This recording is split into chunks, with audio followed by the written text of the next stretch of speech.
क्या दोस्तों, टेंस का नाम सुनते ही आप लोगों को भी टेंशन होती है? और वही टाइम जो आपके पास बिल्कुल भी नहीं है, क्या आप इस टेंस और टाइम को एक ही वर्ड मानते हो? यदि आप इन दोनों को एक ही वर्ड मानते हो तो आप गलत हो, क्योंकि ये टाइम और टेंस दो अलग अलग शब्द है। मैं आपको बताता हूं कैसे। मैं हूं आशिक सर और आप देख रहे हैं मेरे YouTube चैनल आशिक सर। स्वागत है आपका इस चैनल पर। मैं रोज ऐसी वीडियो अपलोड करूंगा जो आपके लिए 4th ग्रेड में रामबाण साबित हो। तो चलिए दोस्तों, बिना देरी किए शुरू करते हैं आज का टॉपिक। देखिए, टाइम और टेंस दो अलग अलग शब्द है। टाइम एक यूनिवर्सल कॉन्सेप्ट है, ये यूनिवर्सल कॉन्सेप्ट नहीं है। यूनिवर्सल कॉन्सेप्ट नहीं है ये तो यूनिवर्सल कॉन्सेप्ट है, बट ये यूनिवर्सल कॉन्सेप्ट नहीं है। यानी कि ये समय हर जगह पाया जाता है। टेंस में ही समय नहीं होता है, ये हर जगह पाया जाता है। 2 हर जगह बजती है, 3 हर जगह बजती है। तो ये जो समय होता है ना, सुबह, शाम, दोपहर, इसको तो बोलते हैं अपन टाइम, समय। लेकिन ये टेंस क्या होती है कि कौन सा काम किस समय हो रहा उसे बताने के लिए जो शब्द इस्तेमाल होंगे वो टेंस होंगे। क्रिया के रूपांतरण करने के लिए जो चेंजेस आएगा वो टेंस कहलाएगा। ये था टाइम और टेंस का कॉन्सेप्ट। टाइम एक अलग चीज है, टेंस एक अलग चीज है। अब मैं बात करता हूं टेंस की। आपको दोनों में अंतर समझ में आ गया कि टाइम क्या है और टेंस क्या है। टाइम तो वही जो आपके पास बिल्कुल भी नहीं है, टेंस वो है जो आपको टेंशन देता है। लेकिन अब इस टेंशन का इलाज हो जाएगा। आप ध्यान दीजिए इधर। देखिए, टेंस क्या है? वो शब्द जो क्रिया के रूप को बदल दे या क्रिया में बदलाव होने वाले रूप में टेंस में आएंगे। टेंस में कुछ नहीं होता है, सिर्फ क्रिया चेंज होती है। कैसे? पहले मैं आपको हिंदी में बताता हूं। जैसे एक मूल धातु है बेटा, जा। इस जा में कभी आपको बोलना पड़ेगा जाता हूं, जैसे कि मैं जाता हूं। कभी आपको बोलना पड़ता है जा रहा हूं। कभी आपको बोलना पड़ता है जा चुका था। ये जो पीछे चेंजेस हो रहे हैं, ये मैंने एक जगह ताहू लगा दिया, एक जगह मैंने ये रहा हूं लगा दिया, ये चुका था लगा दिया। इनके लिए इंग्लिश में क्या लगाया जाए, उन्हीं रूलों को टेंस कहा जाता है। यानी कि इन चीजों को तरीके से ऐड करना ही क्या है? टेंस है। यानी वर्ब को इससे ऐसा बनाना, यानी कि जा से जाता हूं बनाने के लिए, या किसी भी क्रिया में ताहू ऐड करने के लिए, रहा हूं ऐड करने के लिए, चुका हूं ऐड करने के लिए, या रहा था ऐड करने के लिए जो शब्द इस्तेमाल होंगे वो टेंस कहलाएंगे। ठीक है, वही टेंस के रूल कहलाते हैं। इतना सिंपल है टेंस। अब मैं बात करता हूं टेंस के प्रकारों की। सबसे पहले आप बेसिक में आए वापस। देखिए, हम दैनिक जीवन में जितने भी वाक्य बोलते हैं ना, कुछ का अंत बेटा ह से होता है। ह से। ह में आता है एक तो अपना हूं, आ सकता है अपना है, आता है अपना हो। ये एक ही है, समझिए बात को। जैसे मैं जाता हूं, तुम जाते हो, हम जाते हैं। तीनों में जो वाक्य मैंने आपके सामने बोले, तीनों में इनमें से कोई एक अक्षर या शब्द आ रहा है। ओके, जैसे यह हो सकता है मैं आ रहा हूं, मैं आ चुका हूं, तुम आ रहे हो, तुम आ चुके हो।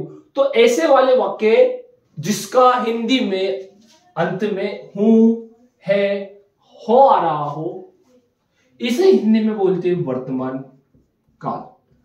वर्तमान काल के वाक्य,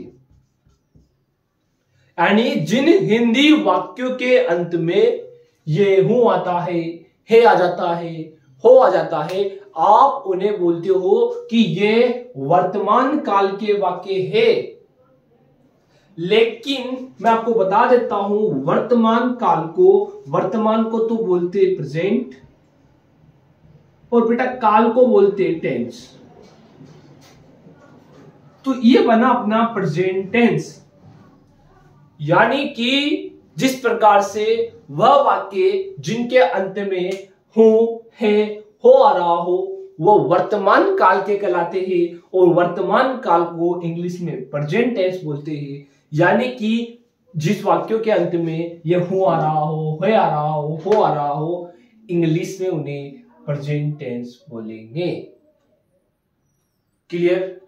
तो ये है प्रेजेंट टेंस की पहचान। हिंदी में बता रहा हूं फिलहाल में, इंग्लिश में आपको बताया जाएगा कि इंग्लिश में क्या पहचान है। फिर कुछ वाक्यों का अंत में आता है, जैसे कि था, ठीक है, थे या थी। जैसे कि मैं पढ़ाता था, हम पढ़ते थे, हम पढ़ रहे थे, हम 4th ग्रेड की तैयारी कर रहे थे, कुछ नौकरी लग चुके थे। ओके, तो ये जो था, थे, थी, जब हिंदी वाक्यों में आए, आप उन्हें बोलते हो कि भूतकाल का वाक्य। किसका? भूत का। भूत का मतलब भूत नहीं जो आपको बचपन में बताया, बेटा सो जा, भूत आ जाएगा, वो वाला भूत नहीं है। यहां भूत का तात्पर्य ऐसे काम से जो हो चुका है। ओके, पास्ट टेंस बोलते से। अब भूतकाल को इंग्लिश में बोलते हैं अपन पास्ट टेंस। क्या समझे कि जिस प्रकार हिंदी के वाक्यों में था, थे, थी आता है, उन्हें भूतकाल कहते हैं। उन्हीं वाक्यों को इंग्लिश में पास्ट टेंस का नाम दिया गया है, वही पास्ट टेंस, और कुछ भी नहीं है। फिर फ्यूचर क्या होता है? अब कुछ वाक्य ऐसे होते हैं, अपन ऐसे वाक्य बोलते हैं जिनका अंत होता है ग से, यानी कि गा, गी, यानी कि हूंगा, हूंगी, एगा, ठीक है, और एंगी। जैसे वह बाजार जाएगा, मैं बाजार जा रहा होऊंगा, तुम खाना खा रहे होंगे। तो यहां मैंने बोला होगा, होंगी, हैगा, हैगी। ओके, तो ये क्या है? जिसके अंत में ये अक्षर यानी कि ये शब्द आ रहे हो, तो आप लोगों को क्या करना है? उसको नाम देना है भविष्य काल का। और भविष्य काल को इंग्लिश में फ्यूचर टेंस बोलते हैं। अब ये बातें मैं क्यों बता रहा हूं आपको? ये मैंने नामांकन किया। यानी जब कभी भी आपसे यूं कहा जाए कि ये प्रेजेंट टेंस का वाक्य है, तो समझ जाए उसके हिंदी अनुवाद करते वक्त आप लोगों को हूं से, है से, हो से अर्थ निकालना है।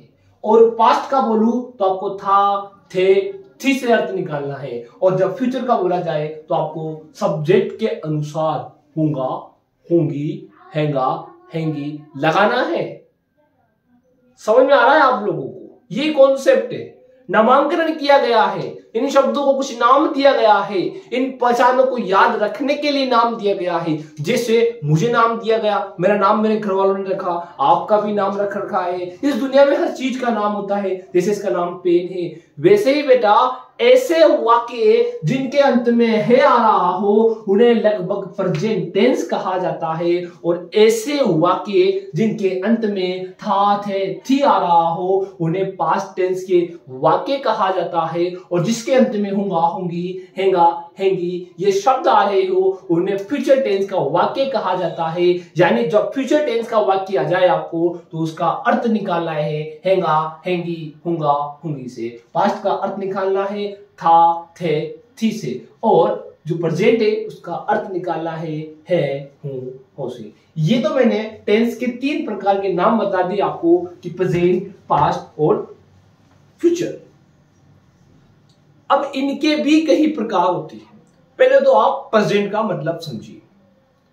प्रेजेंट टेंस में ऐसे वाक्य आते हैं जिनका वर्तमान में यानी कि अभी के टाइम में होना पाया जाए, या जो वर्तमान समय में होते हैं, या हो रहे हैं, या फिर हो चुके हैं, या फिर लंबे समय से या किसी स्पेशल समय से होते आ रहे हैं, ऐसे वाले वाक्यों को प्रेजेंट टेंस की कैटेगरी में रखा जाता है। ऐसे वाले वाक्यों को प्रेजेंट टेंस की कैटेगरी में रखा जाता है। और जिन वाक्यों के अंत में था, थे, थी आ रहा हो, जैसे कि भविष्य आई मीन भूतकाल में जब किसी काम का होना पाया गया था, या वो काम हो गया था, या हो चुका था, या हो रहा था, या किसी लंबे समय से हो रहा था, तो उसे भूतकाल की कैटेगरी में रखते, यानी कि पास्ट टेंस की कैटेगरी में रखते। लेकिन वो काम जो भविष्य में होगा, जैसे आप नौकरी लगोगे, ओके, आप क्या कर रहे होंगे, कलेक्टर की तरह काम कर रहे होंगे, कोई आपके लिए चाय लेकर आ रहा होगा, ऐसे वाले वाक्य जो है वो फ्यूचर टेंस की कैटेगरी में रखाई में आएंगे। यानी कि इंग्लिश के मुख्य वाक्यों को स्पेशल रूप से 3 भागों में बांटा गया है, उनको 3 नाम दिया गया। कुछ वाक्यों को प्रेजेंट टेंस का नाम दे दिया गया, और कुछ को पास्ट टेंस का नाम दे दिया गया, और किसको फ्यूचर टेंस का नाम दे दिया गया। प्रेजेंट का नाम किसे दिया, जिसके अंत में ये आ रही हो। पास्ट का नाम किसे दिया, जिसके अंत में था, थे, थी आ रहा हो। और फ्यूचर टेंस का नाम किसे दिया, जिसके अंत में होगा, होंगी, होंगे जा रहे हैं। चलो अब मैं आपको हिंदी में पहले प्रैक्टिस करवाता हूं, फिर अपन इंग्लिश की ओर बढ़ेंगे। ध्यान दीजिए।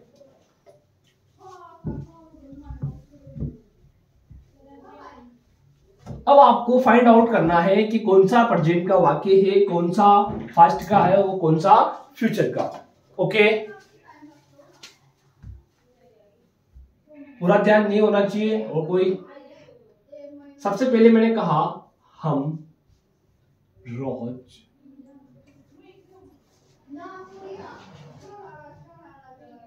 आशिक सर की वीडियो देखते हैं। पहला वाक्य है कि हम रोज आशिक सर की वीडियो देखते हैं। आपको बताना है कि ये कौन सा टेंस है। कमेंट बॉक्स में डाले, पहले लिख के बताएं मुझे कौन सा टेंस है इसमें, फिर मैं बताऊंगा आगे कि इसमें कौन सा टेंस है, कारण से बताया जाएगा आपको। फिर मैंने कहा मैं रोज यूट्यूब पर 4th ग्रेड के लिए वीडियो अपलोड करूंगा।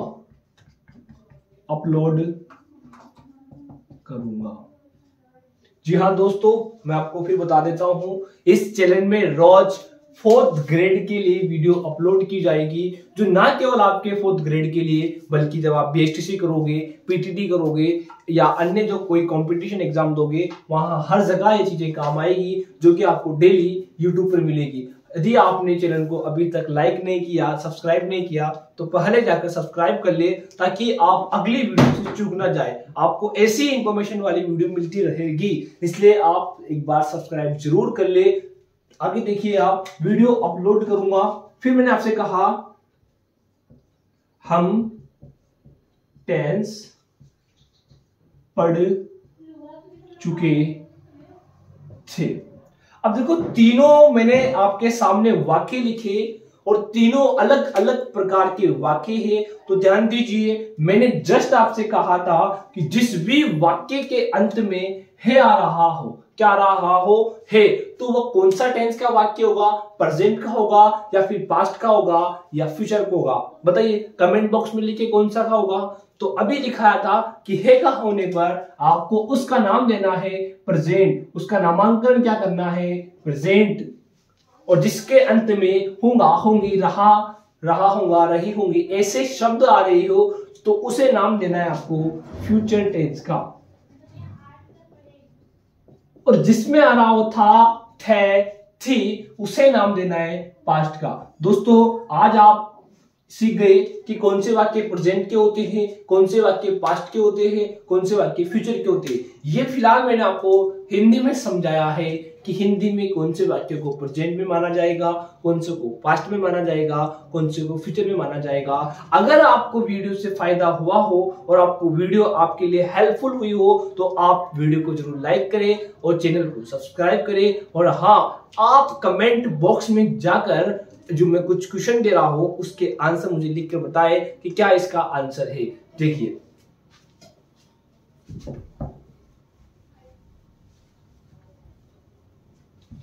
आप मुझे बताएं कि ये कौन सा टेंस का वाक्य है। हम